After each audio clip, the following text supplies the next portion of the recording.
ভারতে বসে যারা, ভারতের কোলে বসে যারা, মোদির আশ্রয়ে বসে যারা বাংলাদেশ নিয়ে কথা বলে, এরা মোদির মতোই বাংলাদেশের দুশ্মন, বাংলাদেশের শত্রু। এদের পাওনা হলো বুলডোজার, এদের উপযুক্ত পাওনা বুলডোজার। এই যে এদের জন্য আযাবুল বুলডোজার, লাইলাতুল বুলডোজার আল্লাহর কাছে বরাদ্দ হয়েছে। আলহামদুলিল্লাহ, আমরা খুব খুশি আল্লাহর আযাবের উপরে। দুষ্টের দমন, শিষ্টের পালন, এটি সুন্নাতুল্লাহ, আল্লাহর নিয়ম। প্রিয় ভাইয়েরা, 3 নম্বর বিষয় হলো কিছু কিছু নেতাদের কথা শুনি। এই নেতারাও মির্জাফর। এই নেতার কিছু কিছু নেতা আছে মির্জাফর, জগৎ শেঠ। এরাও ভারতের দালাল, দালালদের মতো কথা বলে। যেই ফ্যাসিবাদ আল্লাহ বিতাড়িত করেছেন, মানুষ পারে নাই, আল্লাহ নিজে বিতাড়িত করেছেন। কোন সাহসে সেই ফ্যাসিবাদী, আধিপত্যবাদী, সাম্রাজ্যবাদীকে আবার ফেরত আনার কথা তারা বাংলাদেশে বলছে? আল্লাহ তাআলা তার একটা জবাব দিয়েছেন, স্টপ, এই কথা বলো না, তাহলে তোদের পরিণতি ওদের মতো আমি করে দেব। একই পরিণতি হবে। ফাতাবিরু ইয়া উলিল আবসার, চক্ষুওয়ালারা উপদেশ গ্রহণ করো। অতীত ক্রিমিনালদের, অতীত জালিমদের, অতীত ফ্যাসিবাদী, আধিপত্যবাদীদের যেই পরিণতি হয়েছে, সেই পথে তোমরা হাঁটবা, তোমাদেরও একই পরিণতি করে দেব আমি। وَقَدْ خَلَتْ مِنْ قَبْلِهِمُ الْمَثُلَاتُ, তোমাদের আগেই তো, কিছুদিন আগেই তো শাস্তির এক্সাম্পল, উদাহরণ, সাজা ভোগ করে কিভাবে বিদায় হয়েছে চোখের সামনে তো দেখলাম। যেই অপরাধে ওরা ধ্বংস হয়েছে, সেই অপরাধের কথা কোন লোভে, কোন ফাঁদে পড়ে আবার তোমাদের মুখ দিয়ে আমরা শুনছি। নিশ্চয়ই তোমরাও দালাল সেজেছো আরেকবার। আমরা জানি এই দেশের শতকরা 75-80 জন জনগণ যারা, তারা ভালো, অধিকাংশ নেতৃবৃন্দ ভালো, কিন্তু উপরে বসা কিছু দালাল, কিছু মির্জাফর গোটা জাতির বিবেক নিয়ে খেলছে। এটা হতে দেব না আমরা, ইনশাআল্লাহ। এটা আকাশ থেকে আল্লাহ এটা হতে দেবেন না। 4 নম্বর কথা হলো নেতৃবৃন্দ। এই দেশের মানুষ এখন আর ফিটার খায় না।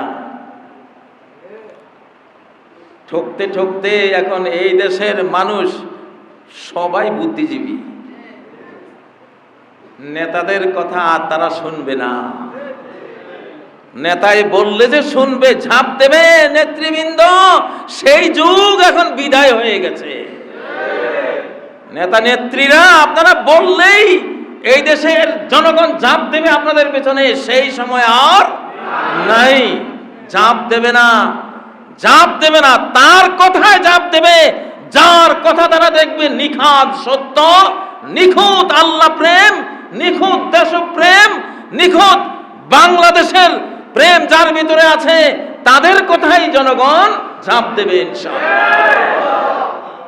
নেতৃবৃন্দ যদি নেতৃত্ব ধরে রাখতে চান, আল্লাহর ভাষা বুঝুন, সৃষ্টিকর্তার ভাষা বুঝুন, যুগের ভাষা বুঝুন, পরিবর্তিত যুগের পরিবর্তিত আবহাওয়া বুঝুন, বাংলাদেশের মানুষকে বুঝুন।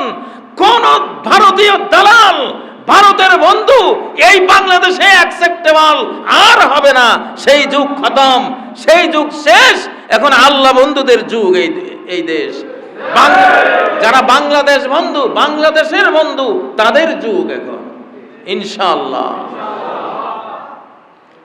এই জন্যই বাংলাদেশের রাজনীতিতে তারাই এখন সফল হবে যারা বাংলাদেশি, অর্থাৎ বাংলাদেশ বন্ধু, যারা ভারতীয় না, ভারত বন্ধু না। ভারতের বন্ধুত্ব করে বাংলাদেশে আপনি বাংলাদেশিদের মন পাবেন, অসম্ভব কথা। আপনার কথার মার পেস, আপনাদের কথার ঘোর জিলাপির পেস, এগুলি আমাদের কাছে এখন ক্লিয়ার। আলহামদুলিল্লাহ। ওয়ালা তারিফান্নাহুম ফি লাহনিল কওল, কথার টোনে তুমি অবশ্যই কসম করে বলছি তারে চিনবা, এটা মুনাফিক না দেশপ্রেমিক না মুখলিস। কথার পেছেই বোঝা যাবে, কথার টোনে তুমি বুঝবা। সূরা মুহাম্মাদের মধ্যে আল্লাহ নিজে বলেছেন, ওয়ালা তারিফান্নাহুম ফি লাহনিল কওল, কথার ডিজাইন, কথার ভঙ্গিমা, কথার লবলাহজা, কথার যে স্টাইল, সেই স্টাইল থেকে এর ভিতরে কি বাংলাদেশ প্রেম না ভারত প্রেম এটা ক্লিয়ার হয়ে যায়। এখন আর বাংলাদেশিরা ফিটার খায় না, আলহামদুলিল্লাহ। আমরা কি কোনো ভারতীয় নাগরিকের শাসন মেনে নেব? সে যতই মিষ্টি কথার মায়াজাল বুনুক, বিশ্বাস করব? করা কি উচিত? এরা ইবলিস, এরা মানুষ শয়তান। জিন শয়তান বলেছিল, হে আদম, এই গাছের ফল না খাওয়ার কারণে আমি আজকে জান্নাত থেকে বহিষ্কৃত। আল্লাহ এমনটাই করে, এক একজনকে বানাইয়া কিছুদিন রাখে, পরে বের করে দেয়। তোমাকেও বের করে দেবে।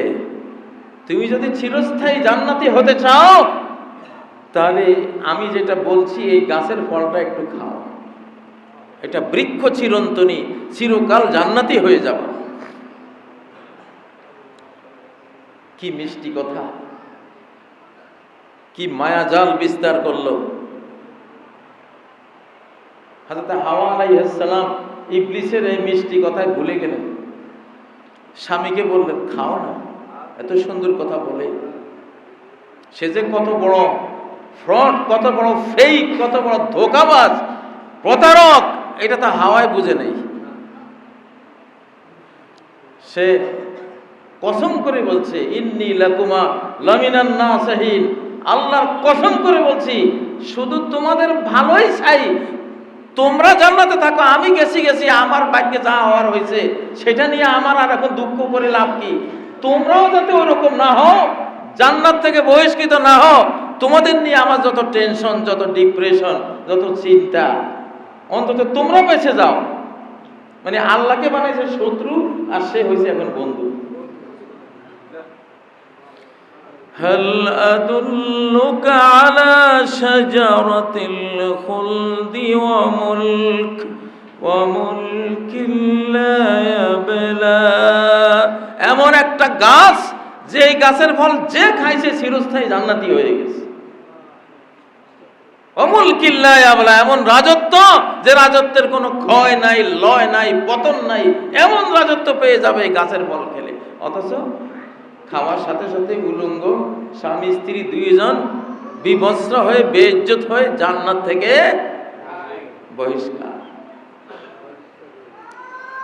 দুশ্মনের মিষ্টি কথা বিষ, দুশ্মনের মিষ্টি কথা কি বিষ।